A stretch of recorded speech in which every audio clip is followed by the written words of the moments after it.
Movie की starting में हम दो कपल्स को देखते हैं जिनका नाम विल और सुजेट होता है। वो दोनों आज बहुत ही खुश थे क्योंकि आज उनकी शादी हो रही थी। शादी के फेयरवेल के बाद वो दोनों वहां से चले जाते हैं अपनी न्यू लाइफ की शुरुआत करने। इन सब चीजों में एक ही इंसान बहुत ही ज्यादा सैड था और उसका नाम था डिग्जी। वो रोड के साइड में बहुत ही उदास बैठा हुआ था। एक्चुअल में डिग्जी सुजेट को बहुत प्यार करता था और दोनों ने बहुत सारा टाइम एक दूसरे के साथ बिताया था। अब सुजेट ने दूसरे किसी से शादी कर ली थी। वहां पर उसे इस तरीके से बैठे देख उसकी फ्रेंड डेफनी आती है। वो सुजेट की भी फ्रेंड थी। वो आकर उसे ये सब भूल जाने के लिए कहती है। उसने उसे एक नई शुरुआत करने के लिए कहा। डिक्सी ये सब इतनी आसानी से नहीं भूल सकता था। नेक्स्ट सीन में डिक्सी सड़क पर चल रहा होता है और वो सुजेट को वॉइस मैसेज करता है। वहां पर बहुत बार पॉजिटिव मैसेज करने का ट्राई करता है पर नहीं कर पाता। उसके बाद उसे एक फाइनल एक मैसेज भेज देता है। उसे हमेशा के लिए खुश रहने के लिए कहता है। इसके बाद वो बार में जाकर अल्कोहल पीने लग गया। पीते समय उसके पास बार में एक आदमी बैठ जाता है। वो अपना नाम मोर्टिमर बताता है। उसे बात करने लगता है। अपनी ड्रिंक भी उसे ऑफर करता है। डिग्जी उसे पूछता है कि क्या तुम भी उस वेडिंग में थे। मोर्टिमर कहता है कि मैं उसमें नहीं था। मोर्टिमर ने उसे अपनी स्टोरी सुनाई कि एक बार वो एक लड़की को डेट कर रहा था जिसका नाम कैंडिस था। कैंडिस के पास एक टैलेंट था। वो हमेशा अपने बेस्ट फ्रेंड के साथ इंटीमेट होती थी। ये बात मोर्टिमर उसे ताने मारकर कह रहा था क्योंकि उसे भी उसकी लवर ने डम किया था। उसे कहता है कि जब मेरी गर्लफ्रेंड ने मुझे छोड़ दिया तो उसके बाद मैं सड़क पर पड़ा रहता था, बहुत ही ज्यादा ड्रिंक करता था। एक दिन एक लेडी मेरे पास आई और उसने मुझे एक चीज दी। वो चीज मैं तुम्हें दे रहा हूँ। ये चीज उसे देते हुए वो कहता है कि अगर तुम इसे यूज करना चाहो तो यूज कर सकते हो, पर अगर नहीं करना चाहते तो किसी और को तुम्हें देना पड़ेगा। वो एक ऐसा आदमी होना चाहिए जिसे इसकी एक्चुअल में जरूरत हो। डिग्जी जब उस पेपर बैग को ओपन करता है तो उसमें उसे एक की मिली। इस पेपर में लिखा हुआ था कि ये की पैरेलल यूनिवर्स में पहुंचा सकती है। अगर एक बार आदमी उस पैरेलल यूनिवर्स में पहुंच गया तो फिर से अपने होम यूनिवर्स में नहीं आ सकता। डिग्जी ऑब्वियसली किसी स्ट्रेंजर की बात पर बिलीव नहीं करता। मोर्टिमर ने उसे की दी थी ताकि वो एक अलग यूनिवर्स में जाकर अपने क्रश को पा सके। अलग अलग यूनिवर्सेस में उसके क्रश के अलग अलग वर्जन्स है। अब डिग्जी को पता लगाना था कि क्या ये रियल है या फिर उसके साथ सिर्फ एक मजाक हो रहा है। इसके बाद वो घर आता है और की टेबल पर रख कर सो जाता है। नेक्स्ट डे वो सुजेट से मिलने के लिए आता है। वह सुजेट उससे पूछती है कि तुम मुझे कुछ बताने वाले थे। डिग्जी उसे कहता है कि मैं एक बुक लिख रहा हूँ। एक्चुअली यहाँ पर डिग्जी अपने दिल की बात बताने वाला था पर अब बहुत देर हो चुकी थी। वो जाकर भी उसे अपना नहीं बना सकता था क्योंकि अब उसकी शादी हो चुकी थी। सुजेट ने उसे उसकी बुक के बारे में पूछा। उसने कहा क्या उसमें रोबोट्स भी होंगे। वो उसे कहता है कि मेरी स्टोरी में कोई रोबोट्स नहीं होंगे। वो एक लव स्टोरी पर बुक लिख रहा था। तभी वहां पर एक आदमी आता है और उन दोनों को साइड में कर देता है क्योंकि वो दोनों वहां पर रेसलिंग करना चाहते थे। किसी आदमी ने उन्हें रेसल करने का चैलेंज दिया था। वो दोनों उन दोनों की रेसलिंग देखते हैं और इसके बाद डिग्जी घर आ जाता है। इसके बाद वो लाइब्रेरी में गया। लाइब्रेरी में उसे एक पैरेलल यूनिवर्स की बुक मिलती है। इस बुक को देखकर उसे अपनी की के बारे में याद आया। वो फिर उस की को डोर में लगाता है। इस की को यूज करने के लिए उस की को किसी भी डोर में हमें लगाना होता है और उसके बाद हम पैरेलल यूनिवर्स में जा सकते हैं। डिग्जी लाइब्रेरी के डोर पर वो की लगाने वाला होता है तभी वहां पर एक लड़की आती है जिसके बाद वो ऐसा नहीं करता। नेक्स्ट सीन में वो एक कैफे में था। अपने लैपटॉप पर पैरेलल यूनिवर्स के बारे में इंफॉर्मेशन निकाल रहा था। तभी वहां पर एक वेट्रेस आती है और उसे देखकर वो अपने लैपटॉप बंद कर देता है। वो उस कैफे के बाहर आ जाता है और उसकी की अंदर ही रह गई थी। अब उसे वो वापस लेने के लिए जाता है। इसका मतलब है अब वो उस की पर बिलीव करने लग गया था। घर आकर उसे वो ट्राई करने वाला था तभी वहां पर डैफ्नी आ जाती है। डैफ्नी देख लेती है कि चल क्या रहा है। वो उसे कहती है कि क्या तुमने कोई मूवी देखी है। डिग्नी उसे अपने पास बैठा कर उसे समझाता है कि एक आदमी ने उसे की दी है। इसे यूज कर वो पैरेलल यूनिवर्स में जा सकता है। यहाँ डैफ्नी उसकी बातों पर बिलीव नहीं करती। इसके बाद वो डैफ्नी के सामने ट्राई करता है। वो एक की अपने दरवाजे में लगाता है और इसके बाद ओपन करता है। ओपन करने के बाद बाहर की तरफ सब कुछ नॉर्मल था। वो बाहर आया और वो समझ गया कि बिल्कुल ही बकवास है। जैसे ही उसने अपने रूम का डोर ओपन किया तो वहां पर उसे कोई और लेडी मिली। इसका मतलब है वो रियल में दूसरे यूनिवर्स में था। ये देखकर वो फिर से चाबी लगाकर अलग यूनिवर्स में आ जाता है। ये जगह कुछ अलग ही थी। और इसके बाद वो और एक दूसरे यूनिवर्स में आ गया। वहां उसे सुजेट मिल गए पर इस यूनिवर्स में भी सुजेट की शादी हो चुकी थी। ये देखने के बाद वो फिर से दूसरे यूनिवर्स में पहुंच गया। इस यूनिवर्स में सुजेट की शादी नहीं हुई थी। प्रॉब्लम यह था इस यूनिवर्स में उसकी खुद की शादी हो गई थी। उसकी वाइफ और उसका बच्चा भी था। वाइफ वहां पर आती है और उसका बच्चा उसके हाथ में देती है। ये देखकर डिग्जी हैरान हो गया और फिर से दूसरे यूनिवर्स में आ जाता है। इसके बाद वो बहुत सारे यूनिवर्स में घूमता है। कभी सुजेट प्रेग्नेंट होती है तो कभी सुजेट दूसरे के साथ रिलेशनशिप में होती है और कभी सुजेट की बेटी होती है। बहुत सारे यूनिवर्सेस में ट्रैवल करने के बाद वो एक यूनिवर्स में पहुंचता है। इसके बाद वो सुजेट के कैफे में पहुंचता है और वहां पर सुजेट नहीं होती है। वहां पर उसे और एक लेडी मिलती है जिसका नाम था ग्वेनेथ। ग्वेनेथ को पहली बार देख रहा था, पर ग्वेनेथ को देखकर ऐसा लग रहा था जैसे वो उसे रोज देखती थी। वो उसे कहती है कि वो ऐसा रिएक्ट क्यों कर रहा है, जैसे उसे जानता ही नहीं। इसके बाद वहां उस यूनिवर्स वाला डिग्जी आ जाता है। उसे देखकर डिग्जी टेबल के नीचे छुप गया। ये देखकर ग्वेनेथ भी हैरान हो जाती है। उसके जाने के बाद डिग्जी से ग्वेनेथ पूछती है क्या वो उसका ट्विन है या फिर कोई एलियन है। डिग्जी उसे समझाने की कोशिश करता है, पर वहां ग्वेनेथ का कस्टमर आ जाता है और उसमें बिजी हो जाती है। ग्वेनेथ उसे कहती है कि उसे ये सब बाद में एक्सप्लेन करे। रात में वो दोनों साथ में थे। डिग्जी ग्वेनेथ को सारी बातें बताता है और बोलता है कि उसे सुजेट को ढूंढना है ताकि उसे अपने दिल की बात कह सके। वो दोनों अब ग्वेनेथ के घर पर थे और बातों बातों में एक दूसरे को किस करने लगे। इसके बाद वो बहुत एंजॉय करते हैं और गेम्स खेलते हैं। अब यहाँ शायद डिग्जी ग्वेनेथ को पसंद करने लग गया था। सुबह होने पर उन्हें कुछ पता ही नहीं था कि कल रात हुआ क्या था। वो बहुत ही ज्यादा ड्रंक थे। यहाँ डिग्जी ग्वेनेथ के साथ भी टाइम स्पेंड करता है। इसके बाद ग्वेनेथ उसे सुजेट के बारे में पूछती है। इसके बाद उसे कहता है कि सुजेट और डैफ्नी बहुत ही अच्छे फ्रेंड्स थे। वो तीनों वे साथ में ही रहते थे। वहाँ डिग्जी को उससे प्यार हो गया। उन्होंने एक बार एक दूसरे को किस भी किया था। थोड़ी देर रुकने के बाद डिग्जी दूसरे यूनिवर्स में जाने लगता है क्योंकि उसे सुजेन को ढूंढना था, क्योंकि वही उसका पहला प्यार था और उसे नहीं भुला सकता।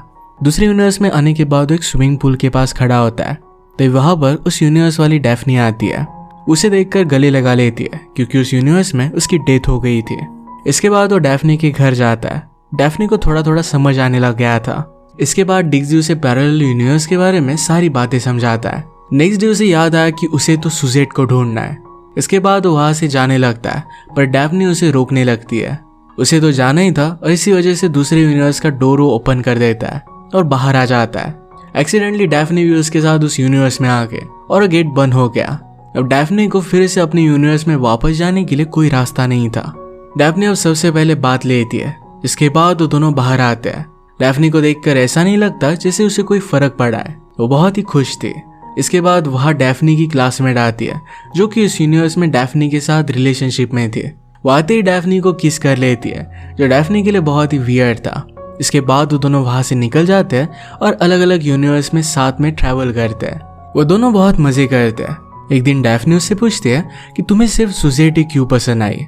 डिग्जी उसे कहता है कि जब वो छोटा था तो वो और सुजेट एक दिन हाइड एंड सीक खेल रहे थे। सुजेट उसके साथ छुपी हुई थी। वो पल जो वो साथ बिताते थे वो बेस्ट थे।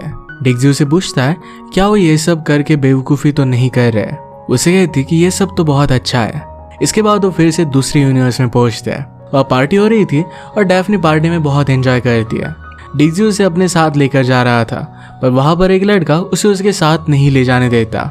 इसके बाद वो लड़का डिग्जी की चाबी लेता है और वो डोर ओपन कर देता है। इसके बाद वो एक के बाद सबको जादू दिखाता है।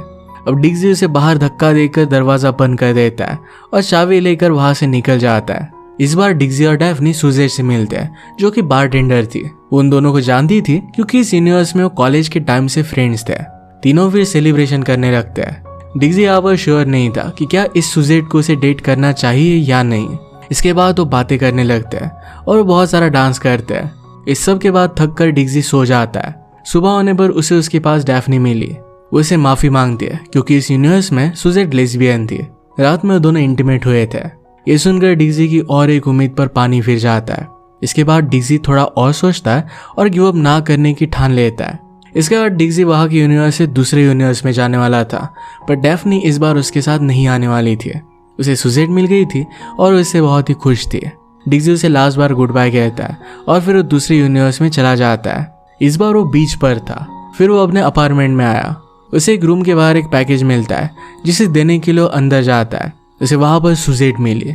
इस यूनिवर्स में सुजेट अपनी आखिरी सांसें ले रही थी। उसे कैंसर था और उसे नहीं पता था कि उसके पास कितना टाइम बचा हुआ है। उसके पास आता है और दोनों बातें करते हैं। वो उसे बताता है कि वो इस यूनिवर्स वाला डिग्जी नहीं है। पहले सुजेट उस पर बिलीव नहीं करती, पर बाद में उसने उसका हाथ देखा। इस यूनिवर्स के एक्चुअल डिग्जी के हाथों पर टैटू था और इस डिग्जी के हाथों पर टैटू नहीं था। वो फिर ये बात समझ सकती थी। वो दोनों फिर बातें करते हैं। उसे बताता है कि कैसे वो फर्स्ट टाइम मिले थे। वो सुजेट से जब वो 9 साल का था तभी मिला था। उसे देखते ही उसे प्यार हो गया था। डिग्जी उसे कहता है कि मैं बहुत सारे यूनिवर्सेस में भटकता रहा तुम्हारा ऐसा वर्जन ढूंढने के लिए जो कि एक्चुअल में मुझसे प्यार करता हो। सुजेट उसे कहती है कि मैं तुम्हारे लिए परफेक्ट हो सकती थी, पर अब उनके पास कोई टाइम नहीं बचा था। अगर उसे कोई बीमारी नहीं होती तो उसे ही अपना पार्टनर चुनती। यहाँ पर डिग्जी को अपना प्यार तो मिल गया था पर वो अधूरा था। इस बात से डिग्जी भी बहुत ही उदास होता है। उसके फोरहेड पर किस करता है और फिर वहां से चला जाता है। वो फिर से अपने प्यार को ढूंढने लगता है। एक बार तो उसे प्यार मिल गया था पर समय बहुत कम था। वो एक यूनिवर्स में पहुंचता है। वहां पर उसे ग्वेनेथ फिर से मिलती है। यहाँ वो ग्वेनेथ को जो भी चीज उसके साथ हो रही है ये स्टार्टिंग से बताता है। उसे सारे प्रूफ दिखाता है जिससे ग्वेनेथ को उस पर बिलीव हो जाता है। वो दोनों कुछ बातें करते हैं। इसके बाद ग्वेनेथ उसे अपने साथ घर पर लेकर जाती है। वहां वो एक बार फिर उसे किस करती है। अब इसके बाद डिग्जी वहीं पर रहने लग जाता है। अब वो दोनों साथ में थे। डिग्जी भी ग्वेनेथ के साथ कॉफी शॉप पर काम करने लगता है। शायद उसे अपना रियल प्यार ग्वेनेथ में मिल गया था। अब वो यहीं पर रहने का डिसाइड कर लेता है। इसके बाद वो अपनी की को हमेशा के लिए एक जगह पर रख देता है। इसके बाद एक दिन कॉफी शॉप पर सुजेट आती है जो कि उसे जानती थी। उससे बात करने लगती है और उसकी बातों से लगता है कि वो भी उसे बहुत ही अच्छे से जानती है। वो उसका चेहरा नोटिस करती है। उसे पूछती है तुम्हारे चेहरे पर तो बर्थ मार्क था, वो अब कहाँ पर गया। इस बात पर डिग्जी कुछ भी नहीं कहता। वो शाम को उसे ड्रिंक के लिए इन्वाइट करती है। इस पर उसे हाँ कह देता है। रात में वो दोनों ड्रंक हो जाते हैं और बातें करते हैं। उसने सुजेट को सब कुछ बता दिया था और पूछती है कि शायद कुछ यादें उनकी जुड़ी हुई है।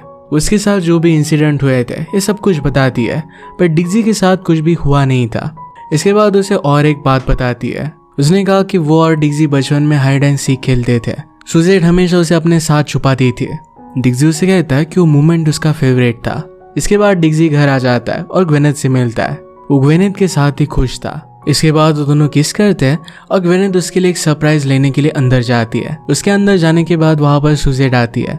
उसे कहती है कि वो बताना भूल गई थी कि इस यूनिवर्स में वो पहले डिग्जी से एंगेज थी, फिर उसने एंगेजमेंट तोड़ दी थी। अब उसे दूसरे यूनिवर्स वाले डिग्जी से प्यार है। ये कहकर उसे किस करने लगती है। ये सब ग्वेनेथ ने देख लिया। उसे कहती है कि उसकी हिम्मत कैसे हुई उसके बॉयफ्रेंड को किस करने की। ग्वेनेथ के पास डिग्जी की चाबी थी। उस चाबी से दरवाजा ओपन करती है और उन दोनों को वहां से जाने के लिए कहती है। वो कहती है कि तुम दोनों यहाँ से चले जाओ और अपनी फैमिली क्रिएट करो। पर इस यूनिवर्स में उन दोनों को साथ में नहीं देख सकती थी। उन्हें अलग यूनिवर्स में भेजना चाहती थी। डिग्जी उन दोनों को शांत करने की कोशिश करता है पर सिचुएशन और भी बिगड़ जाती है। ग्वेनेथ सुजेट को भरा बुरा कहने लगती है। इसके बाद वहां ग्वेनेथ और सुजेन की लड़ाई हो गई। इसके बाद सुजेट ग्वेनेथ को दूसरे यूनिवर्स में एक्सीडेंटली फंसा देती है और ग्वेनेथ कभी लौट कर नहीं आ पाएगी। ये सोचकर वो रोने लगता है और वो भी उस यूनिवर्स से चला जाता है। और वो पूरी तरह से टूट गया था। उसे बहुत मुश्किल से अपना सच्चा प्यार मिला था और ये भी उसके नसीब में नहीं था। उसे समझ में नहीं आता कि अब वो करे तो करे क्या।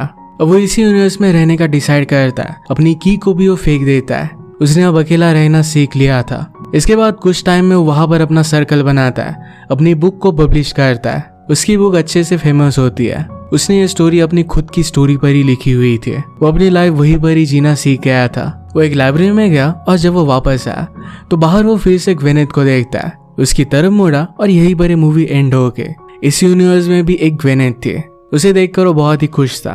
वो उसे परसू करेगा और अपना प्यार पा लेगा। अगर आपको एक्सप्लेनेशन अच्छा लगता है तो प्लीज इसे लाइक और कमेंट जरूर कर दीजिएगा। मैं बहुत सारी मूवीज लेकर आता रहता हूँ, तो प्लीज चैनल को सब्सक्राइब कर दीजिए और बेल नोटिफिकेशन आइकन दबाना मत भूलिएगा। फिर से मिलेंगे और एक नए मूवी के साथ। तब तक के लिए थैंक यू और आप अपने आप का ख्याल रखिए।